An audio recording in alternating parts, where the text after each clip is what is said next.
Hi there. Wanted to tell you about an exciting new program we have at Caliber called the Home Depot Renovation. What this program allows your borrowers to do is use up to 10% of the purchase price of the home to get upgrades for the home that they're purchasing. So how this would work is, let's take an example. The borrower buys a house for $300,000.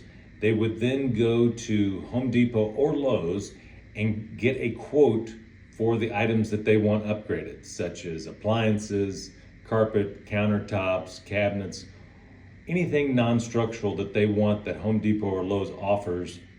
They can use up to 10% of the purchase price to put those upgrades in the home. And after the home closes, then Home Depot or Lowe's would come out and do the work.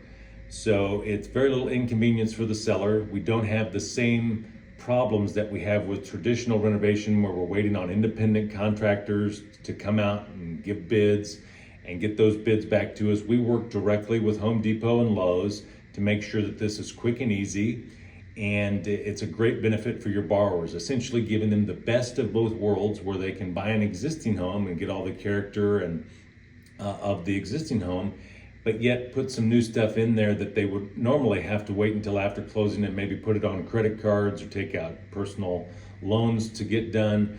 We can roll that all into the loan, and it's easy as 1, 2, 3. So hope you're excited about this. It's a great program for your buyers. If you have any questions about it, feel free to give me a call. Would be happy to talk to you about it in greater detail. But I think it's a big win for everybody. So have a great day.